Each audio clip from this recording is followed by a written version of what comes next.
तनाव मुक्त सकारात्मक जीवन शैली कैसे बनाना है।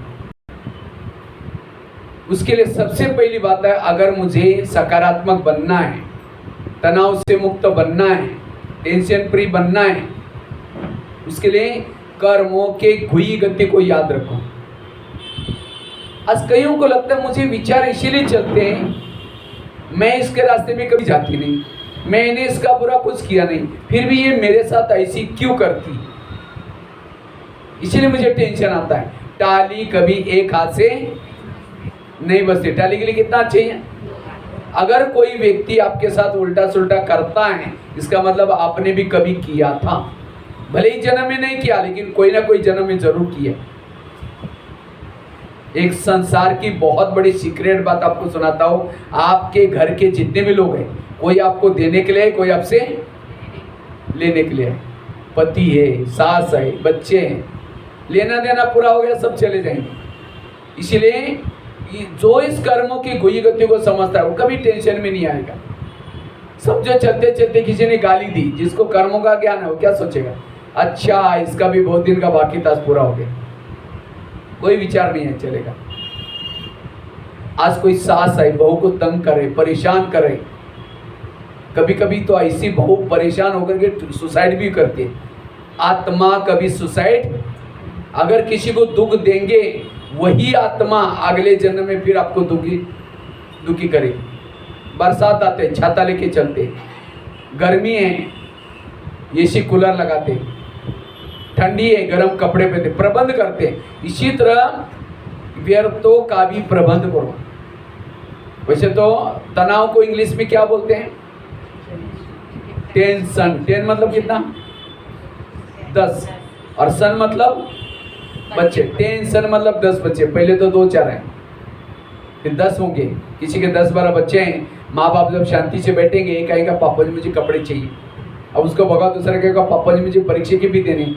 जितने बच्चे उतनी समस्या भी, इसीलिए कहते हैं ना छोटा परिवार सुखी परिवार। तो हमारे बच्चे कौन से, अनेक संकल्प विकल्प बहुत सारे पैदा करेंगे, शाम को योग में बैठेंगे, वही बच्चे आपको हिलाते रहेंगे, पापा जी आप उस संकल्प को पैदा करने वाले मम्मी पापा हो। इसलिए व्यर्थों से बचना है, इसलिए कर्म गति को याद रखना। ये जो दुनिया चलते है कर्मों के आधार से चलती, शरीर बनता है, संबंध मिलते हैं कर्मों के आधार से। आज कोई लूला बना, पिछला जन्म में उसके हाथ का दुरुपयोग किया, अंधा बना, आंखों का दुरुपयोग किया। इसलिए भजन है ना, किसके झोले में कांटे किसके झोले में फूल। कोई कारण होगा, अरे कोई कारण होगा बांटने वाला, कोई लूला लंग। इसलिए वर्तमान के मेरे प्रॉब्लम मेरे ही कोई अतीत किए हुए कर्मों का परिणाम है। इसलिए व्यक्ति कोई दोषी नहीं। धृतराष्ट्र अंधा था, कृष्ण के पास गया, कहते भगवान मुझे सजा क्यों, कहा कि आपने कुछ किया होगा, कहते नहीं। कई जन्म पीछे गया, एक जन्म में धृतराष्ट्र छोटा बच्चा था, पंछी को पकड़ा, एक सुई ली नोकीली और पंछी की आंख तोड़ी। पंछी को बहुत दर्द होता है तो भी नहीं छोड़ता। कृष्ण ने कहा इसी कर्मों का फल तुम्हारी आंखें आंगी। भीष्म पितामह बाणों के शाप पर पड़े थे। कृष्ण को कहता है भगवान मुझे सजा क्यों, कहा कि कुछ किया होगा, कहता नहीं। कई जन्म पीछे कहीं जा रहा था, एक सांप रास्ता क्रॉस कर रहा था, उसको लगा मर न जाए, उसके बाद तीर थे, तीर से सांप को उठाया बाजू में फेंक दिया, कहाँ गिर गया वो नहीं देखा। जब फेंक दिया बबूल के कांटों के ऊपर गिरा और कांटे चुभ गए। उसकी सजा भीष्म पितामह को बाणों के शाप पर दिखा। अनजान से कर्म हुआ। अभी भी एक मैं माउंट आबू में प्रैक्टिकल घटना आपको सुनाता हूँ। एक 40 साल में रहने वाली सेंटर पर एक बहन जी आई थी, उसने मुझे अनुभव सुनाया तो मुझे बड़ा वंडरफुल लगा। कहा कि उसके पेट में दर्द हो रहा था, बहुत दर्द होने लगा, तो हॉस्पिटल में गई ऊपर। तो हॉस्पिटल में चेक करने के बाद उन्होंने कहा कि आपको तुरंत ऑपरेशन करना पड़ेगा, ये बड़ा सीरियस केस है। तो फटाफट उसको ऑपरेशन थिएटर में लेके गए। डॉक्टर जब तैयारी कर रहे थे तब तक वो बेड पर लिटाया था। तो बाबा से रोरवान करते कि बाबा मुझे कौन से कर्मों का फल आप दे रही है, मैंने आपकी इतनी जी जान लगा करके सेवा की, समर्पित होकर के, कौन सी कर्म। ऐसे करके करते वो बहन ट्रांस में गई। बाबा ने उसको बुलाया तो पूछ रहे थे ना मुझे कौन से कर्मों का फल दे रहे, चलो मैं दिखाता हूँ। बाबा ने पिछले जन्म में इसको लेके गए, पिछले जन्म में वो भाई था। हर 3 जन्मों के बाद भाई बहन, बहन भाई बनते हैं। और उसका कारण होता है, जब बहन के शरीर में है, भाई के शरीर की आकर्षण है, तो अगले जन्म में भाई, 3 जन्म 4 जन्म तो भाई था। और उस समय भारत में अंग्रेज शासन था और वो भाई पुलिस वाले की ड्यूटी करता था। तो पुलिस वाला था, तो उनको एक ऑर्डर मिली थी कि कोई भी अंग्रेज किसी को तंग करता है गोली मारो। वो पुलिस वाला ने एक अंग्रेज तंग करा था, गोली मारी, उसको नहीं लगी। एक माता जी घास काट रही थी, उसके पेट में धंस गई। बाबा ने वो दिखाया, तुमको मारना किसी और को था, मारना किसी और। वो माता के पेट में जैसा दर्द हुआ, उसका हिसाब आज तुम्हारे पेट में है। इतनी बड़ी गहराई है। और ये तो हमारा सबका अंतिम जन्म है। जो भी हमें प्रकृति के साथ हिसाब बनाए, आज ये प्रकृति हमें कितना अच्छा शरीर दे रहा है। अभी भी अंत में इतना अच्छा है, तो सतयुग का कितना अच्छा शरीर होगा। अभी भी संपत्ति इतनी अच्छी है, सतयुग में कितनी होगी, आंखें, कान। लेकिन हमने प्रकृति का दुरुपयोग किया, कानों का दुरुपयोग किया, मुख का दुरुपयोग किया, तो प्रकृति को गुस्सा आता है, आया है कि मैंने इनको सहयोग दिया और मेरा दुरुपयोग किया, मैं इसको बदला लूंगी। और इसीलिए बीमारी, करुणा, ये प्रॉब्लम, आंधी, तूफान, कई बार भूकंप। प्रकृति तो रोज कहते हैं कि बाबा हमको बताओ इनका हम बदला कब लेंगे। रोज पूछते हैं, बाबा कहते हैं रुको, अब मेरे बच्चों ने अभी तो कुछ किया नहीं। लेकिन बाबा कहते हैं कब तक मैं प्रकृति को रोको, एक दिन आएगा मेरा भी कहना नहीं मानेगी फिर प्रकृति। और जब इना चालू करेंगे, त्राही त्राही मचाएंगे प्रकृति का गुस्सा। इतना ही नहीं, लोगों के साथ भी हमारे हिसाब किताब है। हमने कभी पति बनकर के किसी को तंग किया है, सास बनकर के तंग किया है, राजा बनकर के तंग किया है। और इसीलिए वर्तमान में जो हमारे प्रॉब्लम आ रहे हैं, ये प्रॉब्लम है। कई कहते हैं हम ओम शांति में जाते हैं, ब्रह्मा कुमारी में जाते हैं, तो भी प्रॉब्लम क्यों, कब से आ रहे हैं यहाँ? 10 साल, 5 साल, 4 साल पिछले जन्म में थे ओम शांति में, और उसी समय जब गलत कर्म किया, छुमंतर हो गया। इसलिए अगर ओम शांति में आते हैं तो भी कोई प्रॉब्लम है, ये पिछले जन्मों का हिसाब है। दादी गुलजार कितना साल हॉस्पिटल में रही, 3 साल तक, जिनके तन में बाबा आते थे। दादी को लगा बाबा मैं आपका रथ बन के, तो भी मुझे क्यों, हिसाब तो सबको चुक्त करना है। हिसाब चुक्त करके 3 तरह के, एक तो योग लगा करके चुक्त करो, या दूसरा फिर सहन करके चुक्त करो, या फिर विनाश काल में। विनाश काल में जो हिसाब चुक्त करेगा वो मुक्ति में चला जाएगा, द्वापर कलयुग में चला जाएगा, सतयुग त्रेता में नहीं जाएगा। और जो सहन करके चुक्त करता है वो त्रेतायुग में चला जाता है। और जो योग लगा करके सारे हिसाब चुक्त करता है वो सतयुग में जाता है, जीवन मुक्ति में ऊंचा पद मिलता है। इसलिए जो इस हिसाब को समझता है वो कभी व्यर्थ नहीं सोचे। कभी भी हमें लगता है भगवान हमें दुख देता है, भगवान किसी को दुख नहीं देता। एक मुंबई में एक बच्चा रहता था, मम्मी के साथ रहता था। तो मम्मी झोपड़पट्टी में रहती थी, क्योंकि उसके वहाँ उसके पिताजी तो पहले मर चुके थे, उसके भाई बहने कोई नहीं थे। तो एक दिन वो बच्चा मम्मी के साथ जा रहा था, कहीं मजदूरी का काम करने के लिए मम्मी जा रही थी। तो इतने में उस बच्चे ने क्या देखा, एक गुब्बारे वाला गुब्बारे बेच रहा था। बच्चा दौड़ करके वो गुब्बारे लेने के लिए गया। तो माँ को लगा इसको कुछ होना चाहिए, क्योंकि हाईवे था। तो जैसा माँ उसको पकड़ने के लिए दौड़ी, तो एक कार स्पीड से आई, उसके नीचे माता खत्म हो गई। बच्चे ने पीछे मुड़कर देखा, अरे मेरी मम्मी भी गई। ऊपर देख करके कहते हैं भगवान आप कितने निर्दयी है, मेरे पापा को तो पहले लेके गए, मेरे मम्मी को भी लेके गए। आप निर्दयी है, मुझे गरीब बनाया, मेरे कोई दोस्त नहीं बनते, भगवान को गाली देते हैं। उसको लगता है भगवान ने मुझे दुख दिया। 4 दिन खाना नहीं खाया, भगवान वापिस थोड़ी माँ को भेजेगा। फिर उसने बाहर आया, 4 दिन के बाद भूख लगी थी। तो पड़ोसी ने कहा कि बेटा आप तुम्हारा कोई नहीं रहा, कोई बात नहीं, तुम मेरे पास आना, चाय का दुकान था, चाय वगैरह बेचना, तुम्हारा खाने का प्रबंध करूँगा। एक दिन उससे गलती से गिलास टूट गया। वो चाय वाला इतना डांटा उसको। तो बच्चा कहता है भगवान मैं जहाँ भी जाता हूँ मुझे दुख मिलता है। एक दिन आ रहा था, किसी ने कहा ये झोपड़ी खाली कर, तुम्हारी मम्मी को दिया था, वो गई अब हमारी जगह, रहने का प्रॉब्लम। शराबी बना, शादी की, पत्नी आई, वो भी झगड़ा हुआ। आखिर एक दुकान चालू किया चाय का, चाय बेच रहा था। 10-12 लोग आए, चाय मांगी, चाय दिया, जाने लगे, पैसा मांगा। जैसा पैसा मांगा 10-12 लोगों ने इतनी पिटाई की, सामान बिखा करके चले गए। आखिर उसकी नींद खुली, होश में आया तो देखा सामान बिखर दिया है। जैसा वैसा उसको लगता है पत्नी को जाकर सुनाऊंगा, वो थोड़ा सहयोग करेगी। जाकर के घर में बोला कि मेरे साथ ऐसा हुआ। कहते तुम ही ऐसा, तुमने ऐसा कुछ किया होगा। आखिर रात को सो रहा था, उसकी नींद आंखें ऊपर गई, खिड़की खुली थी। कहता है भगवान ये मेरे साथ क्या हो रहा है, जहाँ भी जाता अभी मैंने कैसा कैसा दुकान चालू किया था। ऐसा करते करते सो गया। रात को 3 बजे खिड़की से आवाज़ आने लगा, बेटा उठो, बेटा उठो। तो बच्चे की नींद खुली। कहता आप कौन है, कौन है? कहता मैं तुम्हारा पिताजी हूँ। कहता मेरा पिताजी? वो तो पहले मरा हुआ है। नहीं, मैं तुम्हारे आत्मा का पिता परमात्मा हूँ। कहते अच्छा भगवान मैं आपसे बात नहीं करूँगा, आपने मुझे इतना दुख दिया। आवाज़ आएगी, बेटा मैंने कुछ नहीं दिया, ये तुम्हारे कर्मों का फल है, चलो मैं तुम्हारा पिछला जन्म दिखाता हूँ। तो भगवान ने उसको पकड़ करके एक महल के पास लेके गए। तो बच्चा कहता है भगवान आप महल के पास कहाँ लाए? चलो मैं दिखाता हूँ। जैसे अंदर गए, कुछ सिपाही कैदियों को चाबुक से मार रहे थे। तो बच्चा पूछता है इनको क्यों मार रहे हैं? कहते इनके राजा ने मारने के लिए ऑर्डर किया। कहते इनके राजा को कुछ दया मई नहीं आती? कहता राजा तो ऐसा ही है।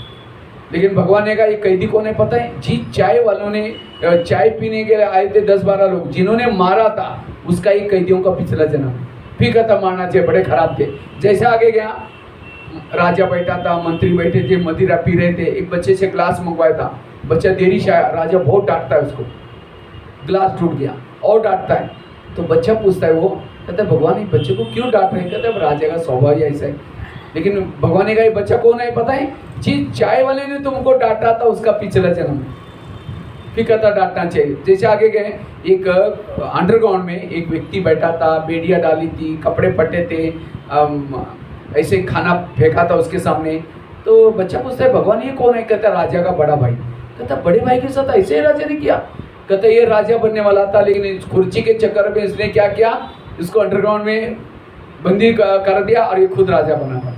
जनता को पता भी नहीं इसका भाई कहाँ गया। लेकिन भगवान ने कहा ये कौन है पता है? तुम्हारे पत्नी का पिछला जन्म। इसका मतलब राजा कौन था? जो बच्चा जिसके जीवन में इतनी प्रॉब्लम आई वो कौन था? राजा बनकर के कैदियों को मरवाया। वही कैदी आकर के अपना बदला चाय पीने के बहाने आए थे, ले लिया। उस बच्चे को डांटा, वही बच्चा चाय वाला बना और ये खुद, और इसलिए वो डांटा। भाई के साथ ऐसे किया, वही भाई की आत्मा पत्नी के रूप में आई और अपना बदला ले। इतना ही नहीं, भगवान ने कहा तुमने राजा बनकर के झोपड़ियों को आग लगवाई थी, इसलिए रहने का घर नहीं है। अनेक बच्चों को मरवाया था, इसीलिए तुम्हारे भाई बहने कोई नहीं है। तो उस बच्चे के जीवन में जो प्रॉब्लम है भगवान ने दिया। ये क्यों सुनाया? आज आपके जीवन में कोई बच्चा है, तंग है, ये सब हमारे ही कर्मों का है। इसलिए कभी हम कहते हैं भगवान तुमने भी आंखें बंद किया, इसलिए ये हमारे कर्मों का फल है। इसलिए ये संसार एक कर्म क्षेत्र है, इसमें जो बोया है वही काटना पड़ता है। इसलिए अब बाबा कहते बच्चे ये रोज मुरलियों के श्रीमत रूपी बीज लेके जाओ और वैसा ही चलो, अब काटे मत बोना। इसलिए इस कर्म गति को जब समझता है उसको कभी तनाव टेंशन नहीं आएगा, निगेटिव विचार नहीं चलेंगे। नहीं तो निगेटिव विचार होंगे, योग भी नहीं लगा पाएंगे। योग में बैठेंगे, लाल लाइट चल रहा है, गीत बज रहे हैं, शुरू करेंगे मैं आत्मा हूँ शांत, फिर कहेंगे मेरे गुरु ने क्यों बोला, फिर कहेंगे ठीक है मैं आत्मा हूँ, फिर कहेंगे 15 दिन पहले भी तो बोला था, फिर कहेंगे मैं आत्मा, फिर कहेंगे सबके बीच में क्यों बोला, कहाँ योग लगेगा। इसलिए कर्म गति। दूसरी बात है, अगर मुझे पॉजिटिव सकारात्मक बनना है, गीता का, रामायण का, महाभारत का मंत्र याद रखना। कौन सा? जो हुआ अच्छा हुआ, जो हो रहा अच्छा, जो होगा वो भी। मेरे जीवन की हर घटना में कल्याण है। बस स्टैंड पर गई, बस गई, उसमें भी कल्याण है। किसी ने गाली दी तो भी कल्याण है। हर बात में कल्याण है, सोचो नहीं। No question, no correction, no quotation. एक भगत था, रोज भक्ति करता है मंदिर में। तो एक दिन मूर्ति को कहता है भगवान आप खड़े खड़े थकने गए, मैं आपका काम करता हूँ। भगवान ने कहा भगत जी भगवान बनना कोई साधारण बात नहीं, इसके लिए चुप रहना पड़ता है, शांत रहना पड़ता है। कहता है मैं प्रतिज्ञा करता है, कहता मैं आपके जैसे चुप रहूंगा, कुछ नहीं बोलूंगा। भगवान ने कहा ठीक है। तो भगत क्या बन गया? मूर्ति बन गया। मूर्ति क्या बन जाते हैं? भगत का रूप धारण करके अपना झाड़ू पोछा करके घर में गई। इतने में एक व्यापारी आया, कहता भगवान मैं हमेशा मंदिर खोले, धर्मशाला खोले, आपने मैं हमेशा मदद की, लेकिन अब एक नया दुकान खोलने वाला हूँ और उसमें थोड़ा मदद करना करके दर्शन करने के लिए नीचे सिर झुका, उसका बड़ा सा पैसे का पॉकेट नीचे गिर गया, जाने लगा। मूर्ति को टेंशन हो गया, अरे तुम्हारा पॉकेट है लेके जाओ। तब तक याद आया, भगवान ने कहा तुम्हें चुप रहना। इतने में गरीब आदमी आया, कहता है भगवान मैं 8 दिन से कुछ नहीं खाया, आप ध्यान रखते हैं, अभी भी ध्यान रखेंगे। ऐसा करके दर्शन करने के लिए गया, नजर पॉकेट के ऊपर गई। कहता है भगवान थैंक यू, मैंने थोड़ा ही मांगा, आपने तो बड़ा पॉकेट दिया। उसको मूर्ति को टेंशन हो गया, अरे तेरे को दिया ही नहीं हो तो चोरी करके तुम लेके जा रहे हैं। तब तो उसको याद है, भगवान ने कहा तुम्हें चुप रहना है। इतने में एक नाविक आया जिसको समुद्र जहाज चलाने के लिए 6 महीने के लिए जाना था। कहता है भगवान मैं जा रहा हूँ, मेरे परिवार का ध्यान रखना, मेरा ध्यान रखना, आंधी तूफान से बचाना। दर्शन करने के लिए गया, इतने में पुलिस वाले आए। वो व्यापारी पुलिस वालों को लेके आया, कहता सर मेरा यहीं पैसा गिरा है पॉकेट। इसके बाद मेरे बाद यही आदमी आया, पुलिस वाले पकड़ करके उसके नाविक के हाथ में बेड़िया डाली, चल थाना चल करके। मूर्ति को टेंशन हो गई, ये क्या हो रहा है, पैसा कोई और लेके गया और पकड़ करके किसी और को निर्दोष कर। उसको लगा भगवान ने मुझे ड्यूटी दी है, वो बोल देता है मैं भगवान बोल रहा हूँ, ये निर्दोष है, पैसा कोई और लेके गया, उसको ढूंढो। तो पुलिस वाले इधर उधर देखते यहाँ तो कोई है ही नहीं। उनको लगा भगवान ने आकाशवाणी की, भगवान तो झूठ नहीं बोलेगा, छोड़ दे उसको। पीछे गए तो गरीब आदमी मिल गया, उसको पकड़ के लेके गए। शाम को भगवान आया तो वो कहता है भगवान आप ही भगवान बनना, मैं एक दिन में इतना परेशान हो गया, आप हमेशा मूर्ति बन करके चुप कैसे रहते, इसलिए आप ही रहना। लेकिन कहता है कि आज मेरे जगह पर आप भी होते तो भी बोल देते, मैंने आपने बोला था चुप रहना लेकिन नहीं रहा, नेक काम के लिए बोलना पड़ा मुझे। भगवान ने कहा हुआ क्या? कहा कि एक व्यापारी आया था, उसका पैसा गिर गया था, आपने कहा इसलिए मैं चुप रहा, नहीं तो बोलने वाला था, उसका पॉकेट लेके जाता बेचारा। लेकिन कहा कि एक गरीब आदमी वही उठा के लेके गया, तब भी बोलने वाला था, लेकिन आपने कहा फिर चुप रहा। लेकिन कहा था कि एक नाविक आया था, रोजी रोटी कमाने के लिए जा रहा था, पुलिस वाले उसको जेल में लेके जा रहे थे, मैंने बोल दिया और जेल से जाने से बचाया, मैंने अच्छा काम किया ना। भगवान ने कहा तुमने सत्यानाश कर दिया, मैंने तुमको बोला था कि चुप रहना, जो होता है सब अच्छे के लिए होता है। व्यापारी ने 2 नंबर का काम, भ्रष्टाचार का काम करके बहुत पैसा कमाया था, इसलिए पाप का बोझा चढ़ा था, उसका पैसा गिर गया, वो गरीब को मिल गया और गरीब की दुआ मिल गई उसको, तो अच्छा ही तुमने बोला नहीं। लेकिन उस नाविक को पकड़ करके जेल में लेके जा रहे थे, तो समय भी चुप रहना चाहिए था, क्योंकि 2 महीने के बाद समुद्र में बड़ा तूफान आने वाला है। अगर वो जेल में रहता तो उसको कुछ नहीं होता। अब तुमने छोड़ दिया, वो गया, मरने वाला है, तुमने कौन सा अच्छा काम किया? भगवान जो करता आगे पीछे की सोच के करता है, और मनुष्य जो सोचता है चमड़ी की नेत्र से देख करके, वर्तमान समय को देख करके सोचता है। इसलिए मेरे जीवन में जो कुछ हो रहा है सब अच्छा हो रहा है, इसलिए कभी भी निगेटिव नहीं सोचो। मंथरा, राम राजा बनने वाला था, मंथरा रात को आई, कहते तुम्हारा बेटा भी तो है ना, कई को बताया, तो बेटे को छोड़ करके राम को राजा बना रहे। बस सारा रामायण उल्टा कर दिया। किसने? राम को वनवा में भेजा, सीता गई, लक्ष्मण, तीनों घर गए, घर से गए, वियोग के कारण दशरथ ने प्राण त्यागा। खाने का प्रॉब्लम, सोने का प्रॉब्लम किसके कारण हुआ है? मंथरा के कारण। तो मंथरा को जो भी देख, उसकी भावना अच्छी चली बुरी चली। मैं खुद जब रामायण देखता था, मंथरा को देखते मैं कहता था बुढ़िया को भगवान उसको नहीं देखना। लेकिन एक दिन जब मैंने सोचा तब पता चला मंथरा ने राम के साथ जो किया, वो अगर रात में उनके घर में ना आती, राम क्या बनता? राजा। जंगल में नहीं जाता, सीता की चोरी ना होती, रावण को न मारता, रावण को ना मारता, राम की महिमा कोई नहीं गाता। तो राम की महिमा किसके कारण? मंथरा के कारण। इसी तरह हर एक के घर में भी भगवान ने एक तो मंथरा रखी, जो चुगली करते हैं, यहाँ की बातें वहाँ करते हैं। लेकिन आज हमारा वही टेंशन है। तो राम की मंत्रा ने राम का भला किया था, तो आपकी भी मंत्रा आपका भला करने। अगर राम के जीवन में मंत्रा ना आती, ना हनुमान, ना अंगद, ना ऋषि, किसके कारण मिले? मंत्रा के कारण। आज आपको बाबा मिला, दैवी परिवार मिला, किसके कारण? आज तक की मंत्राओं के कारण। इसलिए एकांत में कभी बैठ करके उन सभी को धन्यवाद दो। आप लोगों ने हमें तंग किया, हमारा बहुत अच्छा हुआ, लेकिन 5000 साल के बाद तंग करने के लिए जरूर आना। जब राम वनवास में जाता है, वापिस आता है, वापिस आने के बाद उसका स्वागत होता है भव्य। सारे लोग आए थे, मंत्रा कहीं कहीं नहीं थी। तो राम जाता है, मंत्रा कैकेयी के पास, कहा कि माँ आप लोग क्यों नहीं आए मेरा स्वागत के लिए? कहते हम बेटा कैसे आए, हमने तो चुगली की थी आपकी। कहता नहीं माँ, आपके कार में पुरुषोत्तम राम, भगवान राम, विजय राम बन के आए हो, इसलिए आपका धन्यवाद। ये नहीं कहा कि तुम तो बुढ़िया है ना, तुमने मेरी चुगली की था तो थप्पड़ नहीं लगा। इसलिए जो आज तक आपकी बुराई की, वो आपको यहाँ लाने के लिए निमित्त बने। अगर आपके घर में पति ना तंग करता, शांति होती, बहनें कहते माता जी थोड़ा आओ ना ज्ञान सुनने के लिए, कहेंगे बहन जी हमारे घर में मेरी शांति है, नहीं चाहिए तुम्हारा ज्ञान। उस पति का धन्यवाद जिसने यहाँ भेज दिया। इसलिए हर बात में कल्याण है, इसलिए मन को चुप। दो बातें बताइए। तीसरी बात है, अगर व्यर्थों से मुक्त बनना है, सकारात्मक बनना है, रोज सवेरे 3 चीजें करो। 3 तो क्या, और एक ऐड करो, 4 चीजें करो। रोज सवेरे का अमृत वेला का योग। सभी करते योग? कौन कौन करते, हाथ खड़ा करो। अच्छा, सब लोग करते हैं। अगर उस समय का योग का आपका कोई वीडियो बनाई जाए और वही आपको 10 बजे दिखाई जाए, या आपका सवेरे का अमृत वेला का योग का वीडियो, कहेंगे मेरा है, मैंने ऐसा किया था। दीवार के सारे बैठे, मुंह खुला, आंखें बंद है। अगर ऐसा योग करेंगे, आत्मा में ताकत कैसी मिलेगी? इसलिए जागृत होकर के बैठो। अब किसी के चेहरे पर मेकअप हो रहा है, वो झुटका लगा दिया, यहाँ का मेकअप यहाँ पहुंचेगा। कई तो कहेंगे मैं आत्मा हूँ, शांत स्वरूप हूँ, शक्ति स्वरूप हूँ, अब चांद सूरज तारांगन के पार जा रहा हूँ, वहां से झुटका लगा देंगे, नीचे कहाँ गिर जाएंगे तारांगन। इसलिए अटेंशन से बैठना। चाय वाला चाय चाय करके झुटका लगाते हैं, 2 बजे ट्रेन जा रहा है, वो अलर्ट होता है। इसलिए अटेंशन से अमृत वेला करना।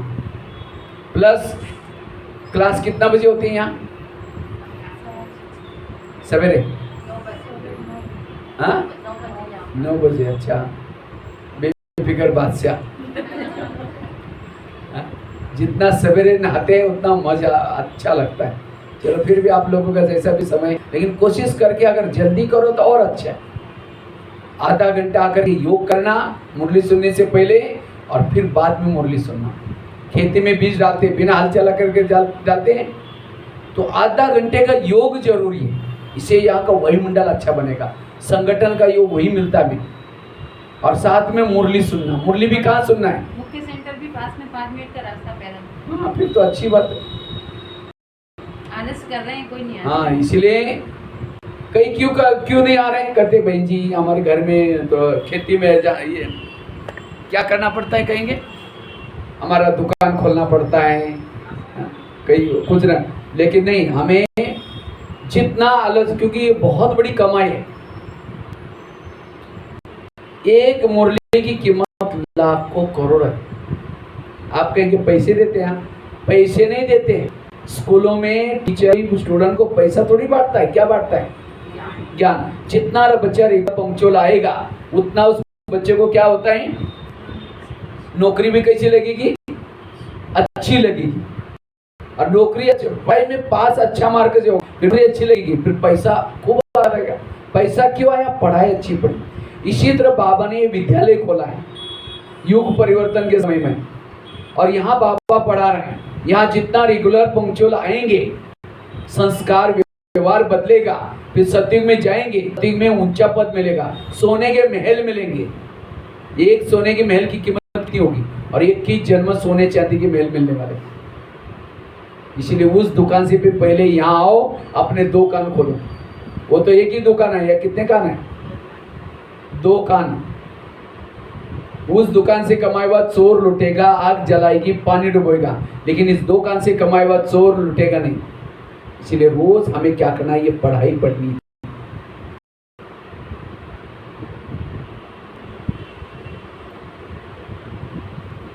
क्योंकि ये पढ़ाई पढ़े 3-4 चीज है, और साथ में वॉकिंग भी करना है रोज। आजकल शरीर के लिए जरूरी है। नहीं तो आजकल स्कूटी में जाएंगे पर वॉकिंग नहीं करेंगे। वॉकिंग करके काफी एक्सरसाइज हो जाती है। ये 4 चीजें जो करता है वो हेल्दी, वेल्दी और हैप्पी है। उसको किसी के दोस्त दिखाई नहीं पड़ेंगे। ये पढ़ाई क्यों जरूरी है? अमृत वाला क्लास के पहले योग और साथ में मुरली क्यों जरूरी है? क्योंकि ये 3-4 करने से हमारी बुद्धि स्वच्छ बनती है। एक 2 महिलाएं थी, एक रहती थी 2 मंजिल पर, दूसरी रहती थी 1 मंजिल पर। तो 2 मंजिल वाली रोज अपने घर की खिड़की से पड़ोसनी के छत पर देखती है, तो छत पर कपड़े सुखाते हैं, उसके कपड़े देकर के पति बुलाती है, कहती इसको कोई अक्ल नहीं, कितने गंदे कपड़े, कितने मैले कपड़े। पति को जाओ पूछ के आओ, वो क्या साबुन लगाती है, क्या सर्फ लगाते हैं। पति कुछ नहीं बोलता, तो बुला करके कहते जाओ पूछ के आओ। एक दिन जब उसने उसी खिड़की से देखा तो पड़ोसनी के कपड़े अच्छे दिखने लगे। फिर पति को बुला, कहते आज इसको कैसे अक्ल आ गई, कितना अच्छा धुला गया, जाओ पूछ के आओ। पति जैसे मुस्कुराता और कहता है आज सवेरे सवेरे मैंने अपने घर की खिड़की के कांच साफ किए। समझ में है? उनके कांच गंदे थे, इसलिए कपड़े कैसे दिखते थे। तो जिस दिन सेंटर पर नहीं आएंगे, मोड़ नहीं सुनेंगे, योग नहीं करेंगे, हमारी बुद्धि रूपी खिड़की कैसी रहेगी? मैली। और उसी मैली खिड़की जिसको भी देखेंगे सब गलत नजर आएगी। इसलिए रोज अपने खिड़की को क्या करो। कौन कौन रोज खिड़की साफ करता है? अच्छा, कुछ लोग करते हैं। खिड़की मतलब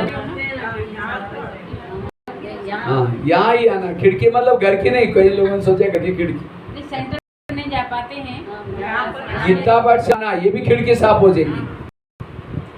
मैं नेपाल में गया था पहले, 3 दिन मैंने यही क्लास किया था, माना ऐसा ही इसी टॉपिक के ऊपर था, भट्टी थी।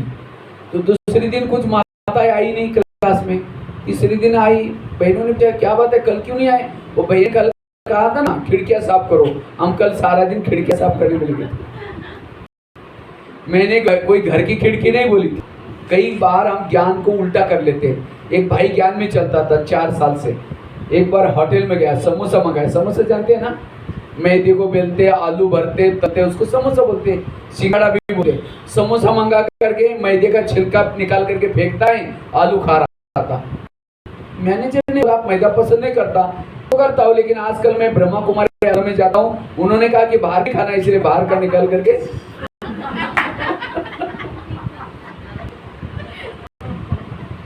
इसका अर्थ ये है बाहर का न खाना, मतलब दूसरे हाथ का बना हुआ। इसलिए होटल पर बोर्ड लिखा है क्या, होटल हो सके तो यहां से टल। सिन मतलब पाप, मां मतलब मदर, बूट खा, इसका टल। 2 शब्द पढ़ो, क्या है? उस शब्द का नाम लेते, वो चीज में बदबू है, गुटके में भी वही बदबू है, लेकिन लोग लेकर के मुंह में डालते।